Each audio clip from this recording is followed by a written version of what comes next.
નમસ્કાર વાલા ભક્તજનો, સ્વાગત છે આપનું ગુજ્જુ પીયુ ઠક્કર યુટ્યુબ ચેનલમાં। આજે આપણે વાત કરીશું શીતળા સાતમની। શ્રાવણ વદ સાતમને શીતળા સાતમ તરીકે ઉજવવામાં આવે છે।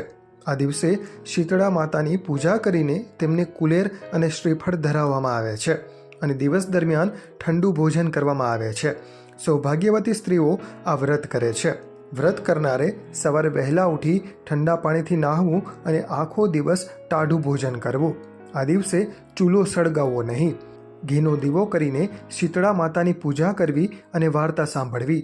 આ વ્રત કરવાથી ધન ધાન્ય, સંતાન અને સૌભાગ્ય પ્રાપ્ત થાય છે। હવે આપણે શીતળા સાતમની વાર્તા સાંભળીએ। એક નાનકડું ગામ હતું। ગામમાં દેરાણી જેઠાણી તેની સાસુ સાથે રહેતી હતી। બંને વહુઓના ઘરે દેવના દીધેલા એક દીકરા હતા। મોટી વહુ ઈર્ષાળુ હતી, જ્યારે નાની વહુ ભોળી અને દયાળુ હતી। એક વખત શ્રાવણ મહિનામાં રાંધણ છઠના દિવસે નાની વહુ રસોડામાં રાંધવા બેઠી હતી। મોડી રાત સુધી રસોઈ કરતાં કરતાં તે થાકી ગઈ। દરમિયાન તેનો નાનો દીકરો ઘોડિયામાં સૂતો હતો તે રડવા લાગ્યો। તે તેની પાસે ગઈ અને દીકરા પાસે થોડી વાર આડી પડી, પરંતુ ખૂબ જ થાકી ગઈ હોવાથી તેને ઊંઘ આવી ગઈ। રસોડામાં સળગતો ચૂલો ઠારવાનું તે ભૂલી ગઈ। ત્યારે શીતળા માતા રાત્રિના સમયે બધાના ઘરે ફરવા નીકળ્યા અને ચૂલામાં આળોટવા લાગ્યા। ચૂલો ઠારેલો ન હોય શીતળા માતાને ટાઢક થવાને બદલે આખું શરીર દાઝી ગયું, જેથી કોપાયમાન થઈને શીતળા માતાએ નાની વહુને શ્રાપ આપ્યો કે જેવું મારું શરીર બળ્યું તેવું તારું પેટ બળજો। નાની વહુએ જ્યારે સવારે ઉઠીને ઘોડિયામાં જોયું તો તેનો દીકરો બળીને ભડથું થઈ ગયો હતો અને ચૂલો સળગતો હતો। તેથી તે સમજી ગઈ કે તેને શીતળા માતાનો કોપ લાગ્યો છે। તે ખૂબ જ રડવા લાગી અને તેની સાસુ પાસે ગઈ। તેની સાસુએ આશ્વાસન આપતા કહ્યું કે તું શીતળા માતા પાસે જઈને તારા દીકરાનું જીવન માગ। માતાજી તો દયાળુ છે, જરૂર તારા પર કૃપા કરશે। સાસુની વાત સાંભળીને નાની વહુ તેના ભડથું થઈ ગયેલા દીકરાને પોતાના ખોળામાં લઈને શીતળા માતાની શોધમાં નીકળી પડી। રસ્તામાં બે તલાવડીઓ આવી। બંને તલાવડીઓ પાણીથી છલોછલ ભરેલી હતી, પરંતુ કોઈ તેનું પાણી નહોતું પીતું, કેમ કે જે તેનું પાણી પીવે તેનું મૃત્યુ થઈ જતું હતું। પોતાનો દીકરો લઈને જતી નાની વહુને જોઈને તલાવડીઓએ પૂછ્યું કે બહેન ક્યાં જાય છે?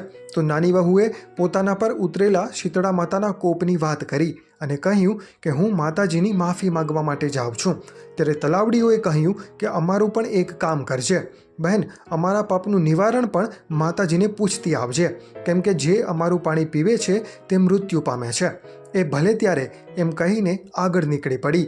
નાની વહુ આગળ વધી તો રસ્તામાં બે આખલા લડતા હતા। બંને આખલાના ગળામાં ઘંટીના પડ બાંધેલા હતા। નાની વહુને જતી જોઈને આખલાઓએ પૂછ્યું કે બહેન ક્યાં જાય છે?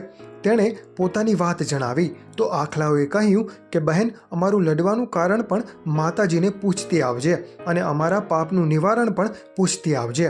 આખલાઓને પણ ભલે ત્યારે એમ કહીને તે ફરી આગળ વધવા માંડી। આગળ ચાલતા ચાલતા રસ્તામાં એક ઝાડ નીચે એક ડોશીમાં પોતાના બંને હાથે માથામાં ખંજવાળી રહ્યા હતા।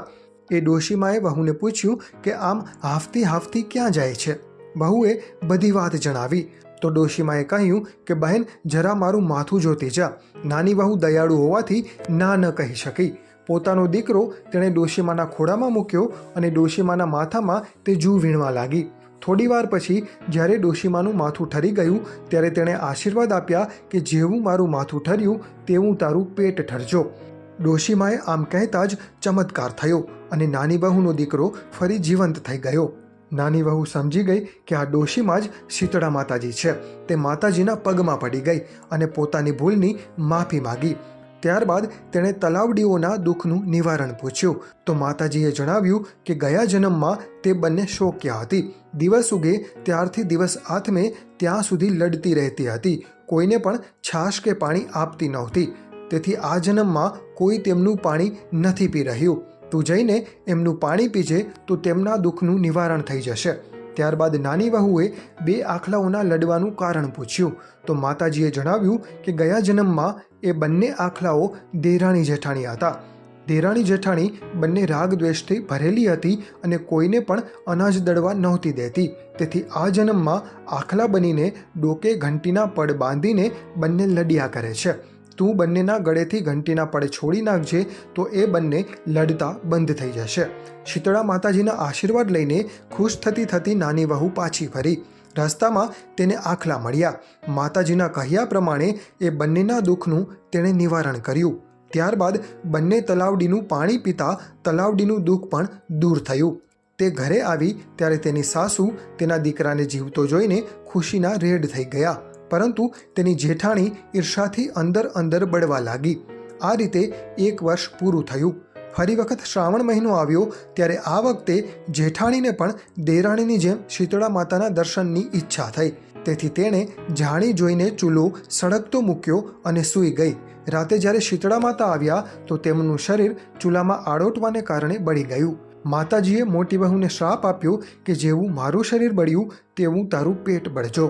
માતાના શ્રાપથી મોટી વહુનો દીકરો બળીને ભડથું થઈ ગયો. મોટી વહુ પણ નાની વહુની જેમ પોતાના ભડથું થયેલા દીકરાને લઈને ચાલી નીકળી.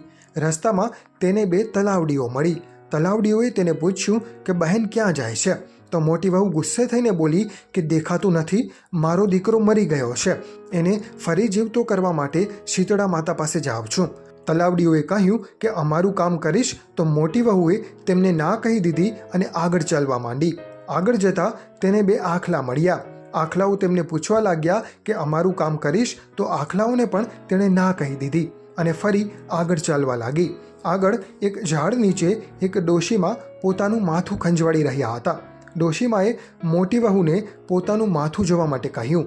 તો તેણે કહ્યું કે હું કાંઈ તારા જેવી નવરી નથી કે તારું માથું જોઈ દઉં. મારે શીતળા માતા પાસે જવાનું છે. તને દેખાતું નથી મારો દીકરો મૃત્યુ પામ્યો છે? આમ કહીને તે ત્યાંથી આગળ ચાલી નીકળી. આખો દિવસ ફરીને તે થાકી ગઈ, પણ તેને ક્યાંય શીતળા માતાના દર્શન ન થયા. એટલે પોતાના દીકરાને લઈને છાતી કૂટતી તે પરત ઘરે આવી. નાની વહુ ભક્તિભાવવાળી અને દયાળુ હતી, તેથી તે સુખી થઈ. જ્યારે મોટી વહુ તેના સ્વભાવને કારણે તેનો દીકરો ખોઈ બેઠી.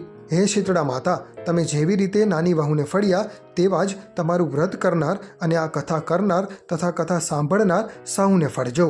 બોલો શીતળા માત કી જય.